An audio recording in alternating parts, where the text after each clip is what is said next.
Launching on Steam has been a great moment for Sea of Thieves, and we've seen a great reaction from players. Our Steam audience currently makes up between 20 to 30% of our monthly active users, and they're all playing via crossplay with everyone else, which is awesome. To be able to have everyone smoothly play together via crossplay keeps all of our community together, regardless of what platform they're on, and where they are in the world. We've seen a group of friends that haven't been able to play together before crew up and adventure together across multiple platforms and time zones. Like, it's genuinely magical. With us coming to Steam, we often get questions around other platforms, and for us the most important thing is that any new players can play via Xbox Live with the rest of our community. So that's always a consideration at the forefront of any decision making that we'll make in that regard.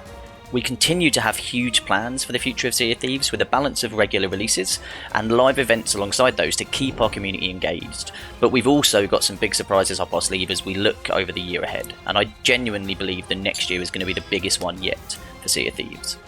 With that in mind, our next update due in September is where we finally bring dogs to the Pirate Emporium.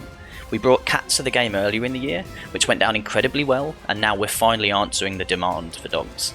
The team have lavished their usual love and attention on our furry best friends, ensuring they bring charm and humour to the game in the usual Sea of Thieves style, but unfortunately they also bring other pretty familiar dog traits, so mind where you step when you're out on the boat.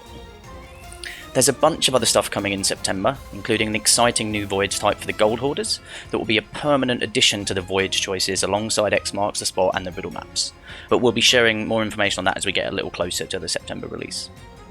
We'll be continuing to update the game on a monthly basis with a combination of new features, quality of life improvement and bug fixes, whilst also growing our range and the visibility of the live events that we've been running the last few months. And our aim is to have something unique for players to do throughout the month, and not just looking towards the next monthly update. And we're really excited about the possibilities here, especially when we think about how we have this really rich sandbox to utilise that we've been adding to for 2.5 years.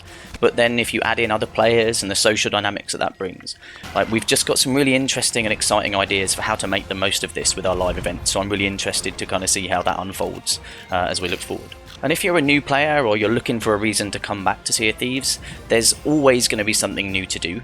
And with our horizontal progression system, there's nothing to stop you. We love seeing people join in after 2 years, 2.5 years, and realise that they can just go out on adventures with their friends who've been playing for ages, because there aren't any boundaries, there's nothing stopping them doing that. We are as excited today as we've ever been working on Sea of Thieves, and I can't wait for players to see what we have in store. It's never been a better time to jump in and adventure with your friends. Thanks for listening, and as always, we'll see you on the seas.